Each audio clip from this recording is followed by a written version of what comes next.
Good evening, Mrs. Butler. AJ Freund checking in. Just going to send you my respiratory and cardiovascular assessment simulation, and we are rolling right into it. So, I'm going to try and do it in timely fashion since we are combining the two, and then afterwards I'm going to be determining and kind of assessing those labs that you sent us. So, again, starting out, hand hygiene.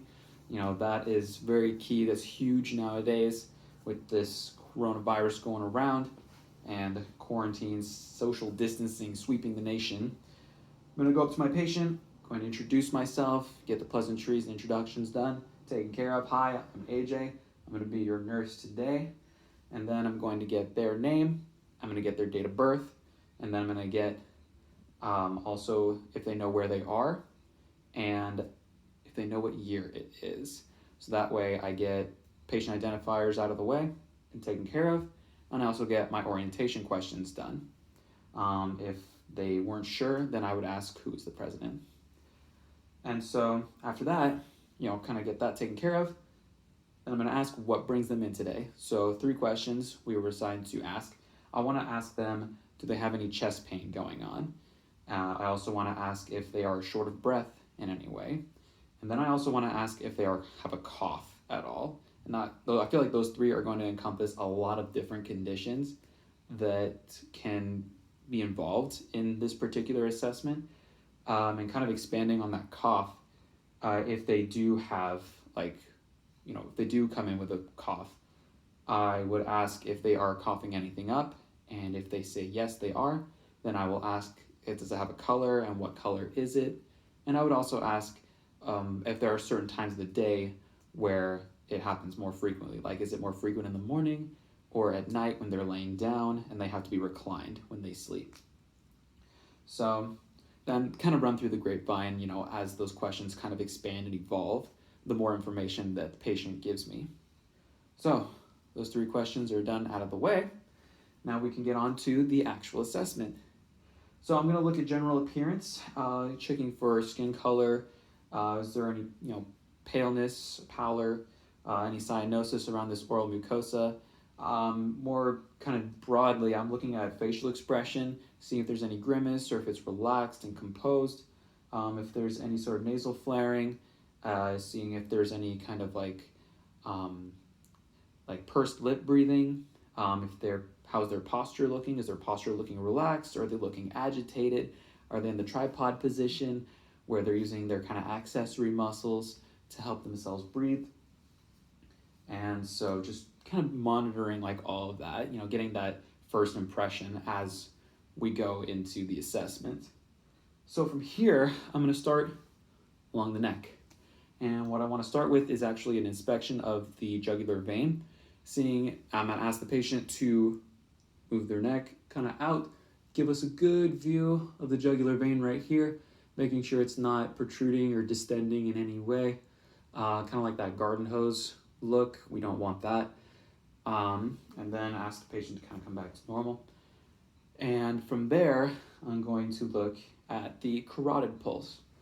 So carotid artery pulse, we want to do one at a time because it is kind of bad to do both at the same time. So to avoid any sort of compression of the artery, we want to avoid that at all costs. So 30 seconds, then we're multiplying that by 2 on one side, switching over to the other side. And that's just going to be just lateral to the Adam's apple and kind of like along the sternocleidomastoid. It's like my favorite muscle. It's your epic looking into the sunset muscle. And that's going to be 30 to T right there. So from there, I'm going to be looking for, actually going to take my stethoscope here, and I'm going to be listening for both my lung sounds and the kind of bronchial breath sounds. So starting with the diaphragm, moving here. Going to be high and loud, these breath sounds, almost as if it's right underneath the air source. Okay, listening for there. And then I'm going to turn it around to the bell side, where I'm going to listen for the carotid arteries, checking for any bruits in there. Okay, there. And then there, just one at a time. Okay. Good there. Once we finish there, then I'm going to look at the trachea itself, see if it's distended in any way, and then I'm actually going to, kind of, if the patient allows, of course, I'm going to move it along both sides. See if it should be slightly movable. If it's fixed, that's abnormal. We don't want that. Okay, so neck has been taken care of. All breath sounds and heart sounds have been assessed in the neck region at least. So now I'm just going to start moving, kind of down the horn here. Starting with the arms, I'm going to use the backs of my hands and I'm going to move down, checking for temperature and edema as well. Going down the upper arms to the elbows, where I'm going to be feeling for brachial pulse, just along crook of the elbow, right at the insertion point where the bicep kind of meets the elbow. Checking those bilaterally, simultaneously. See there? And then once I finish up there, I'm going to take back to my hands again, going down, boom, boom, along the forearms, all the way down to our radials. So checking for radial pulse again, both at the same time. Again, that 30 to 2, 30 seconds times 2. Finishing there. And if we can't feel the radial pulse due to injury or by other means, then we'll move on to the ulnar pulses. And then finally, I'm going to finish up the arm assessment by checking nails. Nails. So we want to look for that good angle right here, where the nail meets the nail bed, that 160 degrees. I'm going to check for capillary refill as well. Blanch, undone, fill back up in 2 seconds. All good. If the patient does have any sort of bedazzlement or nail polish on their nails that we can't see the color, Megan, then we're going to move on to the knuckle, blanch, release, and wait for it to come back. That was a little longer than I would have liked, but there are bigger things. So once I finish up the arms here, this is where the assessment kind of is its own beast, is in the thoracic area. So starting here, I'm just going to look and see, is the thoracic area symmetrical first off? Is there any sort of retractions? Is it nice and rounded? It's not concaving or convexing in any way, like that pigeon chest, and that's going to be an abnormality. And I also want to check and see if the breathing is, nice and bilateral, if, it's rising and falling, at appropriate times during inspiration and expiration. And so, making sure that's smooth, continuous, effortless, rate, rhythm, and pattern. Also falling within that 12 to 20 range. So, inspection, everything looks fine to me here. And so now from here, I would like to start assessing lung sounds. Stethoscope's going to come real handy here for this part of the assessment. Starting out with the diaphragm. Diaphragm, yeah, that's working. So I'm going to be listening for adventitious lung sounds, so any sort of crackles, rhonchi, and stridor, pleural rub, and any wheezing as well. So, and if I do hear any rhonchi or crackles, I'm going to ask the patient to cough and see if they can get that cleared out, and then I will proceed to listen again. If I do hear any pleural rub, then I'm going to ask the patient to hold their breath actually, and then I'm going to listen to see if I still hear it, because if I do still hear it, that tells me that it's cardiovascular related. But if not, that tells me it's respiratory related. Brought to you by Wilson & Giddens.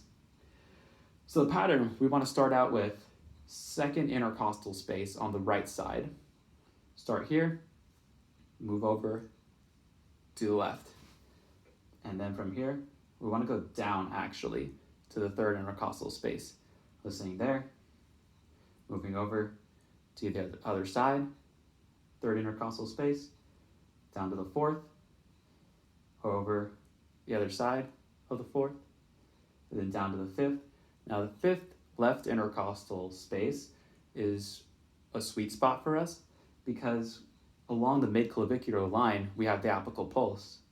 And so when I'm listening here, I can not only hear for adventitious lung sounds and my vesicular breath sounds, I can also hear, take this, turn around to bell, and I can proceed to auscultate the apical pulse. Again, listening for that rate, rhythm, amplitude. And that amplitude, I want it to be between 0 and 4, 4 being bounding, 0 being absent, and that 2 is right where we want to be at. And the rate between 60 and 100 is ideal for adults. So once we finish listening to the apical pulse, back to diaphragm, start here. We're at the fifth intercostal space, midclavicular line, so we're just continuing on over to the other side, moving down to the sixth, and then to the seventh. Okay? And then, after all the breath sounds have been listened to, I would like to switch this over to the bell, and I'm going to listen for heart sounds at those 5 different sites. So starting up here up top, along the second intercostal space, on the right sternal border, we start with the aortic heart sound. Listening there, and then we want to stay there and just move right on over to the other side. So left side, just go down the horn from here. So right now on the second intercostal space along the left sternal border, that's where our pulmonic area is going to be. So our pulmonic site is here. Third intercostal space is going to be Erb's point. And then fourth intercostal space is going to be our tricuspid site. And then our fifth intercostal space is going to be mitral site and the apical pulse area. So, whew. I wonder how I was talking there, if I was talking too loud or not. And from here, if we want to get fancy, we can even feel for the apical pulse here, rate, rhythm, amplitude, making sure everything checks out there. So once we finish there, we've listened for our breath sounds, listened for our heart sounds, listened to all the appropriate sites. Thorax is symmetrical, inspection is good, and everything checks out. From here, I actually want the patient to kind of turn around. I actually want to move to their posterior side. So to check for not only their bronchovesicular side breath sounds, because right on the posterior side, there's not as many structures, and we can hear it much better kind of along, mid-thoracic area. So bronchovesicular sound is going to be in like the mid-upper range of the mediastinum, if that is pronounced correctly, Professor. So listening for bronchovesicular sounds here, and then vesicular breath sounds are going to be heard around and around, kind of more lower and more lateral sides of the lungs. And if I wanted to listen for on the axillary sites from here, I would ask the patient to give themselves a hug, and then I would reach kind of down or around for those axillary sites here, move around here, move down here, lower lobe, back around, lower lobe on the right side. Okay? Just hang tight, you're good. From here, now while I'm posteriorly to the patient, I want to check for thoracic expansion. So I'm going to take my hands about mid-thoracic here, and then as they breathe in, my thumbs are actually going to expand, and then as they exhale, my thumb should return back to where they started together. Okay.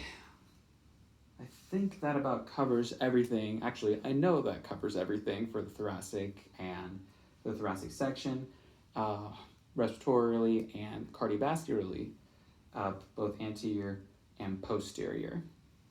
So from here, now I want to move on to my femoral pulses. Again, checking rate, rhythm, amplitude, and checking for just kind of symmetry there. And we usually check the femoral pulses during times of emergency when, say, CPR is being done, there's a lot more action happening up here.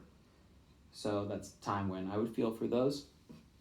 After that, I'm going to move on to, again, we're going back to the backs of our hands, check for temperature along the upper legs, going down, checking temperature, checking for edema. And then I'm going to move on to almost till I get to the knees. When I get to the knees, I'm going to stop, and I'm actually going to have the patient turn back around. I should have done this when I was checking thoracic expansion and listening for my bronchovesicular sounds, but I don't think they're going to complain too much. And I'm actually going to check, for my popliteal pulses here and here, right back behind the knees. So it's going to kind of be in that, it's kind of a weird way of that popliteus area right back here. It's kind of a tricky one to find. Actually, I think I just got it on the one spot. Whoa, check that out, Kids of Natural. So that's the site that we will find both those pulses, ideally.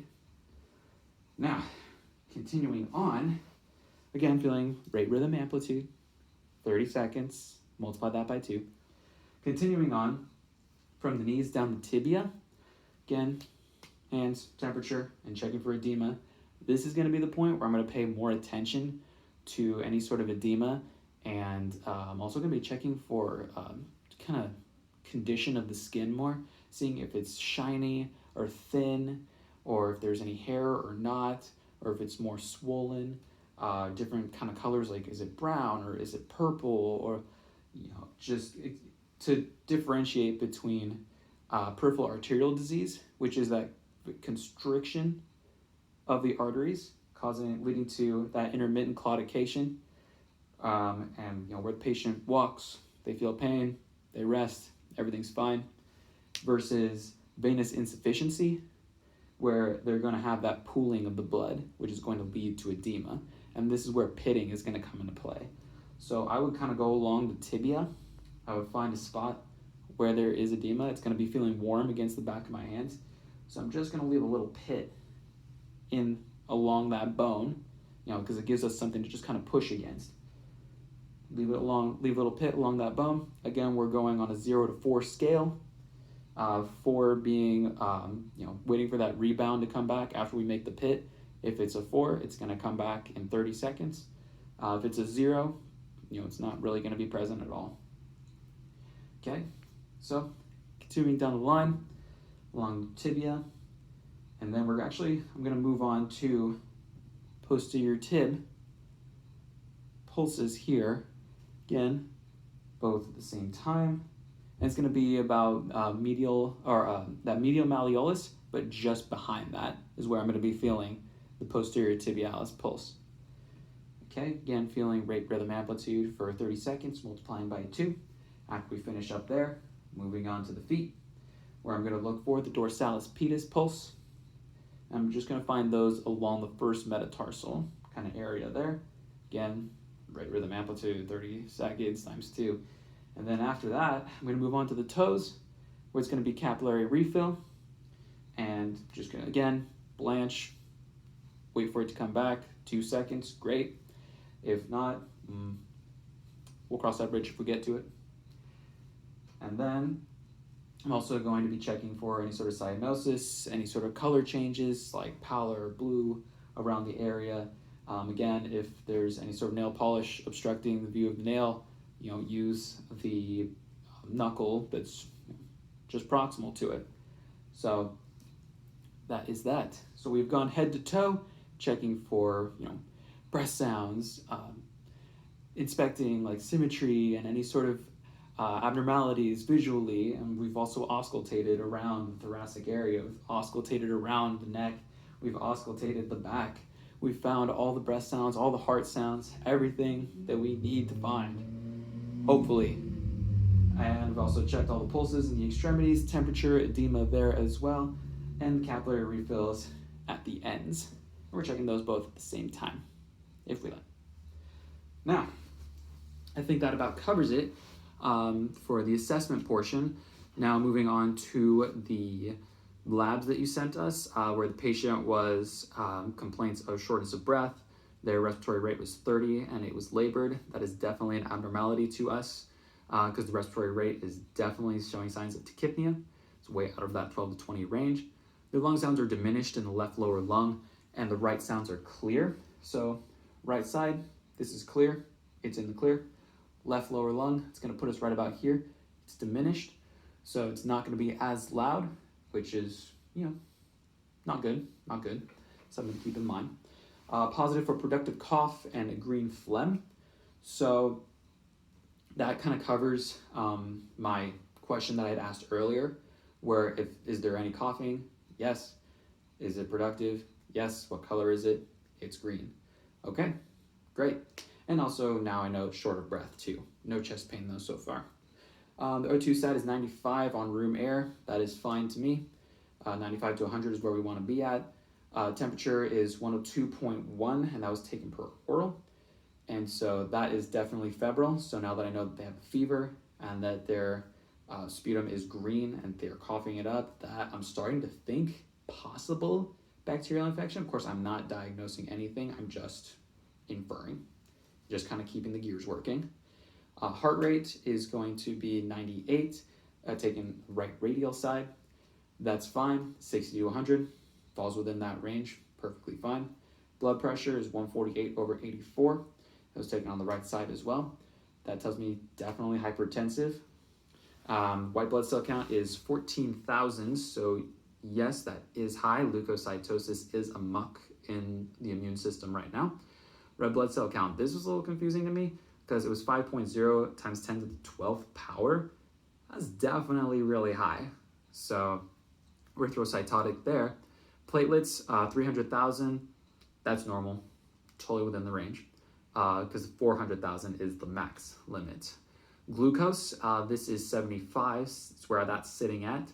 So that's normal to me on a fasting level. If the patient is fasting, that is within the normal range, just barely, because 70 is the lower limit on that aspect. So if they did come to me and I did get that for glucose, I would ask them, did you eat today? If yes, what did you eat and when? So those are things that I would want to know. And the TSH, I believe this is thyroid stimulating hormone, 7.8. That does tell me that yes, that is high. Just moving on to the diagnostic tests.